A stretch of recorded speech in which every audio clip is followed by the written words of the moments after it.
I just came by to stir your soul up a bit.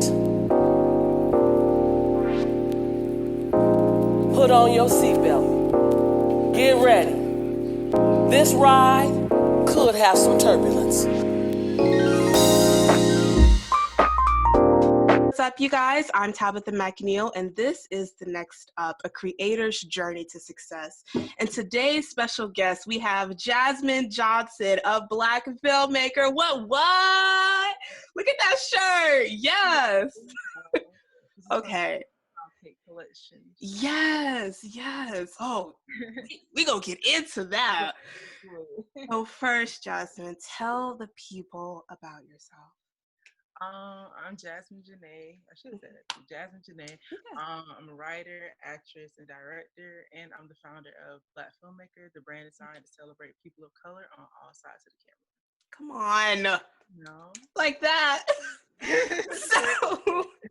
So Jasmine, how did this journey of starting your own business start? A while ago. Like, I've always been into entrepreneurship, always had like a little side hustle or a couple of side hustles. Since like middle school, honestly, like, selling candy at school. Yes. Or, selling like thrifted clothes, anything. Like, I've always just entrepreneurship, like I want my own money. And then I worked at a job that it was great at first. Like, I'm not gonna knock like, having a job or anything, but towards like the 5th year I was working here, like, it just got real uncomfortable for me. I just felt like God was like, making it uncomfortable so that I would explore, better options for myself. And I was like, all right, like, I feel like you're making this uncomfortable on purpose. So let me just actually like think about what else I could be doing. And that was like last year. And then January this year I started Black Filmmaker.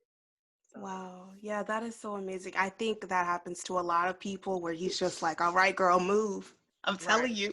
Right. And it's like, bro, like, I'm in Tallahassee, Florida, and like, I've applied to everywhere. And when I wanted to hire me, so I'm like, all right, I'm really supposed to be doing something else. Like, let me get myself and figure out what I can do better. Yeah, it's always something moving. It's just like, all right, I'm applying for jobs. He's like, nah, sis, do your own thing. I'm like, oh, I hear you loud and clear. Got you. I'm stuck. Vegetarian and Whataburger declines your employment. I'm just like, all right. Like, there's something out there. So yeah, and I started January 10th of this year. Awesome. So what about your journey as an actress? How did that come about? Long time ago, I made the decision that I was going to be in film and TV. It was actually in 4th grade when I was watching Medea's Family Reunion and seeing Kiki Palmer. And in that moment, I was like, oh yeah. So ever since then, like, I would take acting classes or like theater classes and drama, like in high school and stuff like that. It wasn't until my freshman year here at FAMU when I started getting booked like for extra roles. So I think the first thing I did was Tyler Perry's Acrimony, and wow, and like learning just more about on-set life and production and everything. And then I've been, kept doing more extra roles. So I think I was in like Acrimony, Medea's Family Funeral, Medea's Boo 2, and like different other TV series. Wait a minute, how full circle is that? Like in 4th grade, you saw Kiki Palmer, and then it was like, I'm gonna be there. He said, yeah, here you are. Let me tell you, bro, like, I said I was going to stop mentioning this dude in my interviews, but like my 9th grade teacher, I told him I was going to be in a Tyler Perry movie. And like, first day of school, you introduce yourself and everything. Yeah. Be a Tyler Perry movie. He was like, oh, that's not realistic. You find something else. Yada. Like, Miss Agar. Yeah. Go ahead and send him that resume real quick. Be like, excuse me. Wait for this IMDb. So right, yeah. But yeah, so it's just came full circle. That was like my freshman year. I was doing like a lot of projects, and I'm a senior now. So that's awesome. That is so cool. So, as a Black business, what are some of the wins and hardships that you face starting your business? I don't even know if it's like a Black business thing, but just a business thing in general, and like just being and doing entrepreneurship. Like, it's hard. Like, I'm stressed. Like, especially in COVID, thank God, like, I'm doing something I truly love. Like, I didn't want to start a brand for the gimmick or anything. Like, I really wanted to educate people on the different roles in production or around filmmaking and everything like that. So I'm so grateful that it's something that I'm actually passionate about. So it doesn't, that alleviates some of the stress about it. Mm-hmm. But yeah, handling like everything from the production, like all my shirts and my hoodies and everything, like, are handmade by me in my apartment. Handling the financial side, like actually learning how to financially run a business, like, the right way and everything. Doing the marketing, I do all the photo shoots and everything like that. Yeah. Making the brand posts, like everything. I have my hand in everything. So like Yeah. just juggling all that with still being in school, still doing internships and everything like that. Like, that's the hardest thing. Time management, that's like the biggest thing. Like, I'm that's not something I never been tested this hard on before. So it's like now I'm trying to acclimate myself to that. So Yeah, and child, if you haven't seen her photo shoots, they are Beyonce level, okay? I try, but yeah, and there's like, and then it's like just being in such like a small town. Like, I love Tallahassee. I was born here, but like, there's not a heavy film presence here, so it's just Yeah. like still, finding like-minded people that are willing to help, along the way. Mm-hmm. So I want to speak to kind of finding your tribe in all of this, especially living in such a small town. I also live in one, and it's kind of like, it's really hard to kind of find, again, like you said, like-minded people. So how do you navigate finding your tribe? So like being at FAMU definitely does help. Like, we don't have a film school, but we definitely have like a lot of people that are interested in film. And I didn't realize that until I joined the film club and then later became the president of the film club Come here. on. So Yeah. definitely hearing people say like, yeah, I want to write, I want to direct, I want to do something. I'm like, oh, okay. Like, I didn't even know that. So like, definitely, that was like a big help.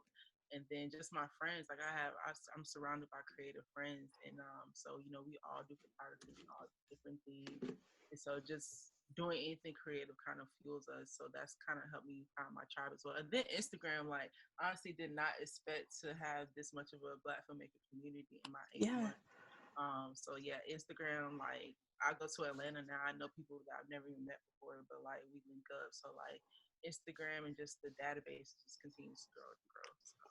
That is beautiful. My next question is, what are some of your personal favorite movies and why?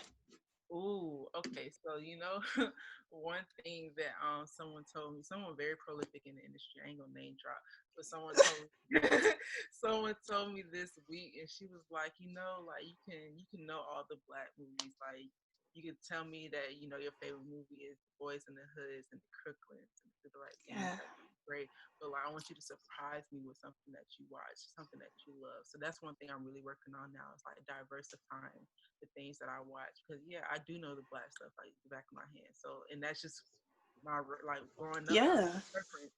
And so really learning how to diversify the stuff that I watch, just for the sake of learning new material and everything. But aside from that's what I'm working on right now. So No, now, no, no. yeah, that was like the disclaimer. So I would, my favorite movie of all time is Harlem Nights. Okay. I love the costume design, the set design. I think Eddie Murphy is a great writer. I just love the whole shebang.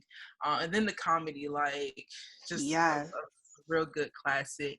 And then my favorite TV show of all time is The Parkers. Like, I'm Yeah. very vocal about that on my social media. I think like my first response was The Parkers. Yeah, I love The Parkers. I think the dialogue is very authentic. Like, it makes me feel like I'm in their family. Like, nothing feels too forced or anything. Yeah. So yeah, I'm just a big fan of those. That's awesome. That is so cool. So my next question is, what has been the biggest lesson you've learned during this journey? Ooh. People don't read the shipping policy.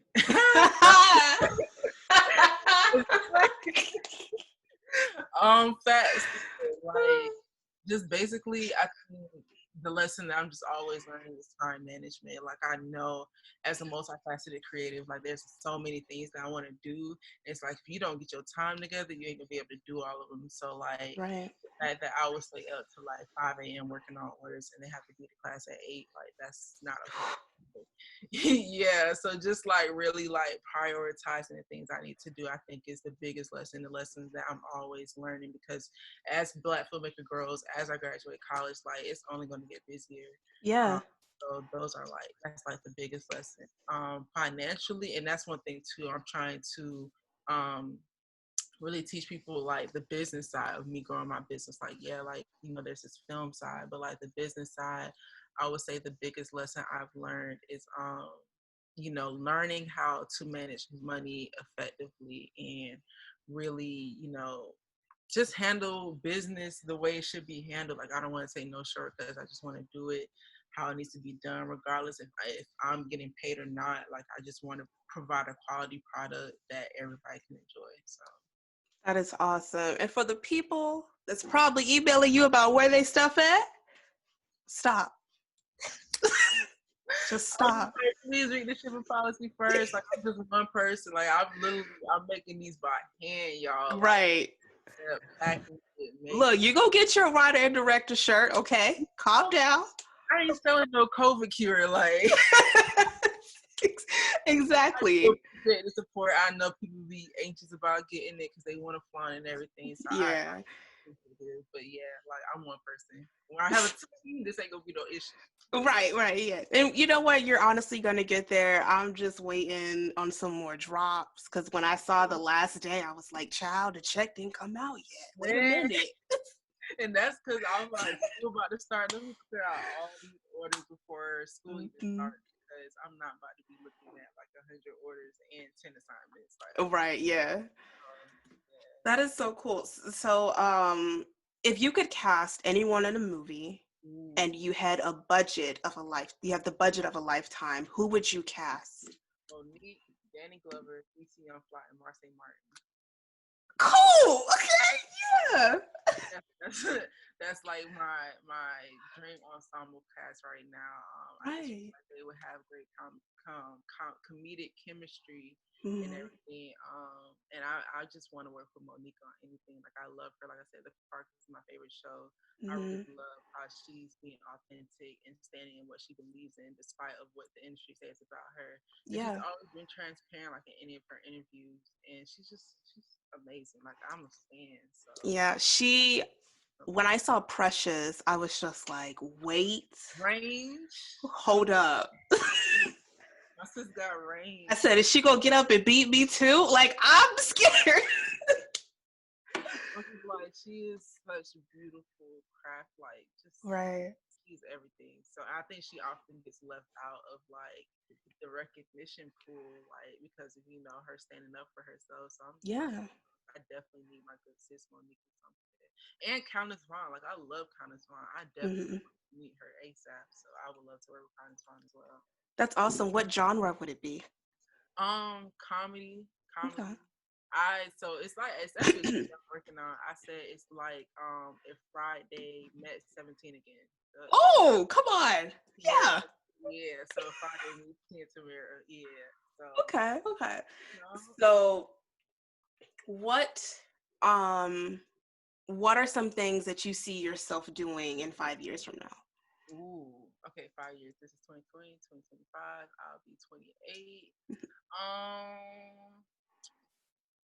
Definitely living in LA. I feel like that's like super cliche, but no, we all want to be in LA. Definitely living in LA. Definitely working with some production companies. I really want so like, you know, there's like my film aspirations and then like Black filmmaker. For Black filmmaker, I definitely would love to see a storefront, either in LA or Atlanta first. And I really want it to be a resourceful storefront. So it's not even just a storefront, but it's like a workshop center. You can take your headshots, you can do self-tapes, you can, like, I want it to be a resource center for Black people in film, not just like a store, but either one of those locations. What else do I want for Black film? I definitely want a Black filmmaker team. Like, that's my number one goal. I want a team. I want to do that effectively. Like, I want everybody to get paid and everything like that. Yeah. What else? 5 years, degreed. Finish my college education. What else? Partnering with some film festivals. Hopefully we're all back in person again. So partner with, right. I really want to sell at ABFF. I want to sell at, all these film festivals. I want to go on HBCU college tour, Black Filmmaker. Yes. So those are like some of the Black filmmaker themes. For me personally, starring in a web series. Like, I'm gonna start small. Like, I want to do a web series. Yeah. I definitely I have a short film coming out. When's this video dropping? This is gonna be in September. Okay, short film coming out this month. I have a short film coming out this month. Depending on what day in September, like, it might already be out. So if it's snap! Come on, sneak peek. So yeah, definitely a short film coming out this month. So I'm excited about that. It's gonna be so interesting to watch. Like, this year. Besides that, just working with all the people that I looked up to. Like, I definitely want to work with Lena Waithe. I want to work with just hella folks. Like, I want to work with Tashina Arnold. Like, I really love her as well. Yeah. Just a bunch of people. I just want to connect with folks. Like, Lena, if you're listening, adopt us, okay? Feel me? Feel me. Come on. Please. I know how to cook. Okay. You got the cooking. And I mean, you like nice clothes, so look, we're both here. Like, I just do all the wardrobe stuff. So, yeah. So what has been some of your favorite TV shows other than the Parkers that have inspired you to do the things that you do? The Shy, definitely. Like, if we just throwing it back to Lena. Yeah. The Shy. Love The Shy. I think the writing is impeccable. I don't know if you saw last Sunday's episode. I did. Girl. What?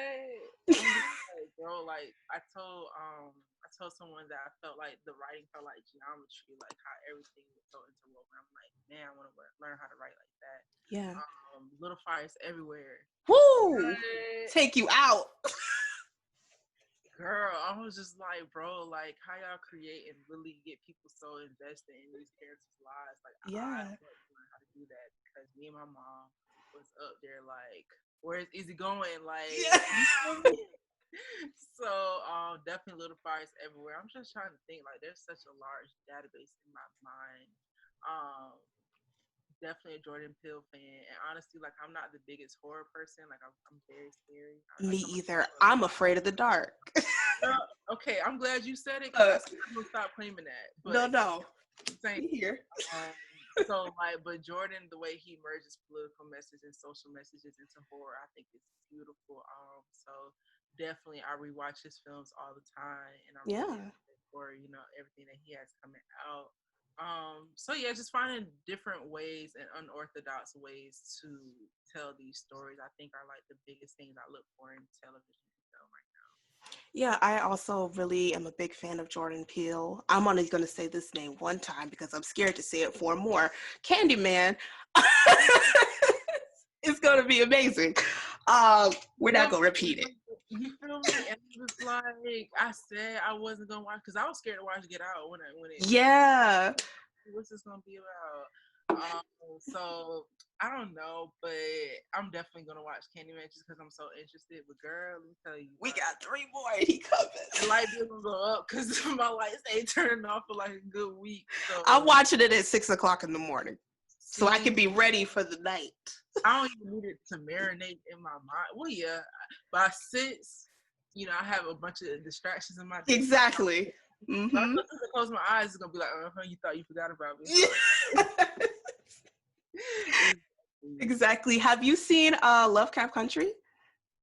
Girl, let me tell you, I'm literally watching it on my iPad like right now. So I just paused right, for this. But yeah, I'm like 36 minutes in. So yeah, this so far is amazing. Yes, it is. It's awesome. So my last question would be, let's see. I'm trying to make it good. Let's see. My last question would be. Thank you. Ask another one after that. if you could win one award, Ooh. whether it's an Oscar, a Tony, a Pulitzer, all of them, whichever, what would it be? You know, it's crazy. Like, I'm not even like that knowledgeable about the awards. I think that's how I really realized that this was my passion. Like, I don't even care for the awards. Like, oh yeah, cool. Like, I think I care for the experience and like the, you know, the recognition from my community more than anything. Yeah. So like a Black Filmmaker Award, shoot, like, you know, like Yes. I like that answer. Yes. Like, I really, you know, Oscar, that's not my goal for the accolades. I just really want to help people into this industry and, you know, make them fly while they're doing it. And, you know, if everybody knows me as the Black Filmmaker girl, then that would be my reward, my award, you know, so. Wow. You guys, that is a beautiful, beautiful answer. And I, for one, am super excited about your journey and the things that are coming out and your storefront, because we're going to claim that one. Okay. Yeah, I'll take the drive. Yeah. The drive. And I think that is so awesome. You are inspiring so many people right now. Like, I wish I would have had that shirt when I was like in middle school, and I would have been like, yeah, no, I'm gonna really be a writer. I'm going to be a director. I'm going to be the DP. I'm going to be the prop design in the hair. Like, we don't see that a lot in our industry. And so when you have a shirt that kind of says it, it makes you believe it. So I think that is so awesome that you are inspiring younger generations and older generations and generations to come with your shirts and your design and your photography and your amazing spirit. So I just want to say thank you. Because when I sent out this email, I said, oh, probably not going to get a reply. I was like, she famous. It's not going to work. I'll be like, bro, like, I need an assistant to handle these emails. I try to make sure I go through them like either every other day or like. Yeah. But yeah, if you would have even like next week when school started, I'm like, oh. Yeah. So I'm glad you're sitting down. So, you know, I definitely got some downtime. No, I'm hyped because I got you first before you get crazy now. You know, hey, look, you got the college apartment still. Yes. I'm going to bring this back up when, you know, you get all the things. I'll be like, oh, but I interviewed her things. Right. You know. Just a little work. Slight. So, yeah, a little slight. So thank you, Jasmine. Thank you for just coming on the show today. Thank you for being an amazing person. I hope you get everything you've ever dreamed of. This is your purpose, and this is awesome. Thank you for inspiring so many people. You guys, I'm Tabitha McNeil. Please check out blackfilmmaker.com. I'll put everything in the description down below where you can buy t-shirts and hoodies and all the other stuff. Masks. By the time it come out, we definitely should have masks. If we don't have masks, everybody take it. What is going on? Where is the mask at? Yes. So yeah, definitely got some. Yes. Ugh, that is so awesome. Again, guys, I'm Tabitha McNeil. You're watching The Next Up, and I will see you guys on the next episode. Bye-bye.